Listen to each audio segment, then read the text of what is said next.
नमस्कार दोस्तों।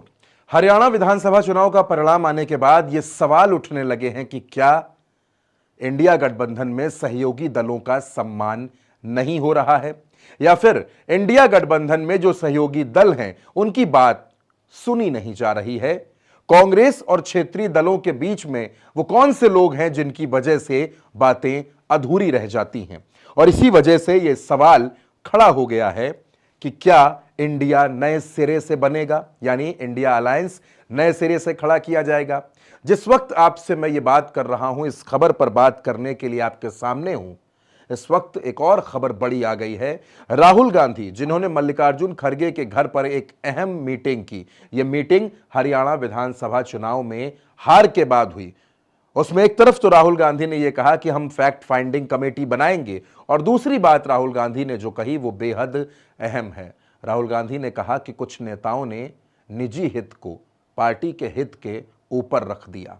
उनके लिए पार्टी का हित निजी हितों से भी नीचे चला गया, और इसी वजह से हमको इस परिणाम का सामना करना पड़ा।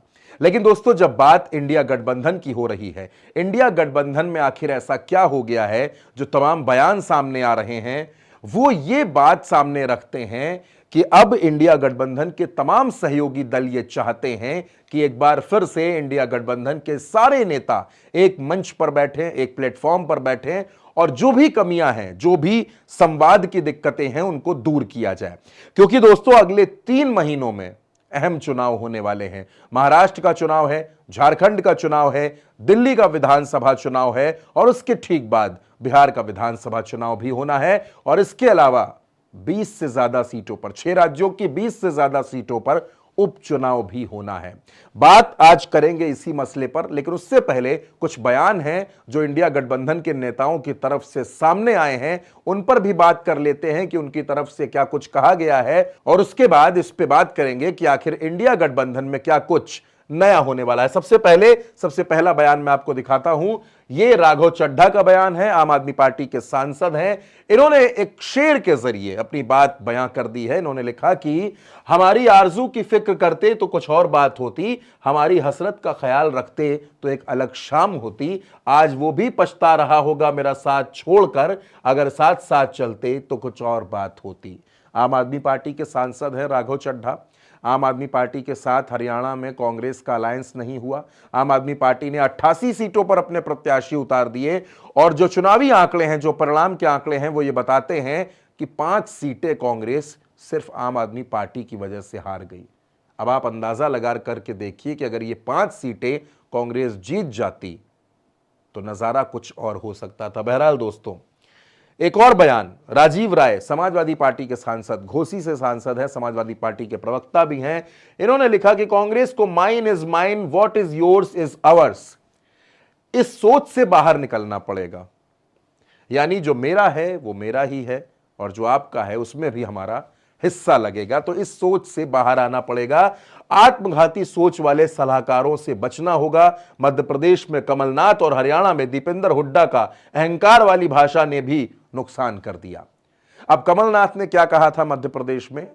कमलनाथ ने अखिलेश को लेकर एक टिप्पणी कर दी थी। उन्होंने अखिलेश वखिलेश बोल दिया था, और दीपेंद्र हुड्डा ने यह बयान दे दिया था कि समाजवादी पार्टी का हरियाणा में कोई भी जनाधार नहीं है। अब अगर जनाधार की बात होगी तो फिर हरियाणा में अहिरवाल क्षेत्र की भी बात करनी पड़ेगी। बहरहाल दोस्तों, ये 2 बयान जो आपने देखे, ये 2 बयान अहम थे ही, लेकिन एक और बयान बेहद अहम है दोस्तों। वो बयान तृणमूल कांग्रेस की तरफ से आया है। तृणमूल कांग्रेस के सांसद हैं साकेत गोखले, ममता बनर्जी के बेहद करीबी नेताओं में शुमार होते हैं। इन्होंने जो सोशल मीडिया पर लिखा वो तो महत्वपूर्ण है ही। इन्होंने लिखा, arrogance looking down on regional parties is a recipe for disaster. ये जो इनके पूरे इस पोस्ट की लाइन है बेहद अहम है। अब साकेत गोखले आमतौर पर राजनीतिक मंचों पर कम नजर आते हैं, बड़ी कम उपस्थिति रहती है, लेकिन सोशल मीडिया पर बहुत सक्रिय रहते हैं, और ममता बनर्जी की टीम में, या यूं कह लीजिए कि अभिषेक बनर्जी की टीम का एक महत्वपूर्ण चेहरा है। वो भी इंडिया गठबंधन में तमाम सवाल खड़े कर रहे हैं। दोस्तों, ये बात हो गई सवालों की कि किस दल ने क्या सवाल खड़े किए। मैंने आपको यह भी बताया कि राहुल गांधी ने किस तरह से बात रखी कि कुछ नेताओं ने अपने हितों को पार्टी हित के ऊपर रख दिया।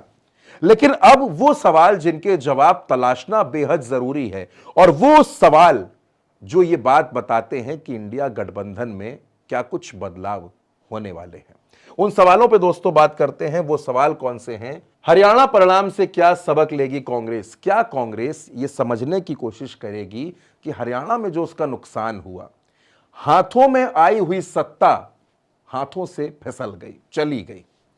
क्या इसको समझने की कोशिश की जाएगी कि आखिर इसके पीछे क्या हुआ, कौन जिम्मेदार था, किसकी गलती थी, कमी कहां पर रह गई? महाराष्ट्र और झारखंड के लिए क्या नई रणनीति बनाई जाएगी? महाराष्ट्र में चुनाव होना है, झारखंड में चुनाव होना है, जाहिर सी बात है दोनों राज्यों में सीट शेयरिंग करनी है। झारखंड में जेएमएम के साथ, वाम दलों के साथ, महाराष्ट्र में शरद पवार के साथ, उद्धव ठाकरे के साथ ये सीट शेयरिंग अभी करनी है। और जितनी जल्दी ये सीट शेयरिंग हो जाए, आसानी से हो जाए, उतना इंडिया गठबंधन के लिए अच्छा रहेगा। सहयोगियों के साथ रिश्ते कैसे मजबूत होंगे? दोस्तों, जो तमाम बयान मैंने आपको सुनाए, ये साफ तौर पर नाराजगी है। इस नाराजगी को इंडिया गठबंधन कैसे दूर करेगा? यहां बात सिर्फ कांग्रेस की नहीं है, यहां बात इंडिया गठबंधन में शामिल हर दल की है। वो हर दल जो इंडिया गठबंधन का हिस्सा है, उसको आपसी मतभेदों को दूर करना ही पड़ेगा, क्योंकि अगर ऐसा नहीं हुआ तो फिर आने वाले राज्यों में बड़ी परेशानियों का सामना करना पड़ेगा। सीट शेयरिंग में और लचीला होने की जरूरत है।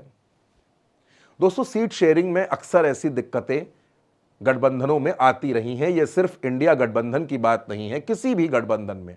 उत्तर प्रदेश में हमने देखा, जो एनडीए का अलायंस था, उसमें ओम प्रकाश राजभर, संजय निषाद, अनुप्रिया पटेल, जयंत चौधरी, इन तमाम दलों के साथ भी दिक्कतें आई थी। लेकिन अब जो दल हैं, चाहे वो क्षेत्रीय दल हो, चाहे वो राष्ट्रीय दल हो, उन सभी को अपनी अपनी बातों को, अपने अपने मुद्दों को थोड़ा सा धीमा करने की जरूरत है, थोड़ा सा धैर्य बढ़ाने की जरूरत है, और त्याग की क्षमता को भी और बड़ा करना पड़ेगा। आखिरी सवाल है दोस्तों कि क्या राहुल गांधी को सही सलाहकारों की पहचान करनी होगी? राहुल गांधी के इर्द गिर्द जो भी लोग हैं, जिनकी सलाह पर राहुल गांधी अपने कार्यक्रम तय करते हैं, जिनकी सलाह पर राहुल गांधी अपने दौरे तय करते हैं, जिनकी सलाह पर राहुल गांधी ये तय करते हैं कि उनको किस मुद्दे पर बोलना है, क्या राहुल गांधी को अब एक बार अपने इर्द गिर्द फिल्टर लगाने की जरूरत है? ये देखने की जरूरत है कि कौन उनकी पार्टी का हितैषी है और कौन सिर्फ मलाई काटने के लिए कांग्रेस में जमा हुआ है। ये तमाम सवाल बेहद अहम है दोस्तों, और इन सवालों के साथ वो पहला सवाल जो सबसे पहले हमने रखा था दोस्तों, वो सवाल भी अहम है कि क्या नए सिरे से इंडिया बनेगा? क्योंकि अगर मुकाबला करना है नरेंद्र मोदी और अमित शाह का, तो वो जो इंडिया गठबंधन बना, जिसने भारतीय जनता पार्टी को बहुमत से नीचे रोक दिया, अब उस इंडिया गठबंधन में नए सिरे से उसकी सर्विसिंग की जरूरत है, नए सिरे से उसमें गियर्स लगाने की जरूरत है, ताकि आने वाले राज्यों के विधानसभा चुनावों में इंडिया गठबंधन मजबूती के साथ मैदान में उतर सके। आम जनता तक माइक पहुंचाने वाली देश की पहली महिला पब्लिक रिपोर्टर प्रज्ञा मिश्रा जी एक ब्रेक के बाद सड़कों पर दोबारा लौट रही हैं। जल्द शुरू होने जा रहा है सरल, संपूर्ण, सच्चे शो कटिंग चाय का सीजन 2।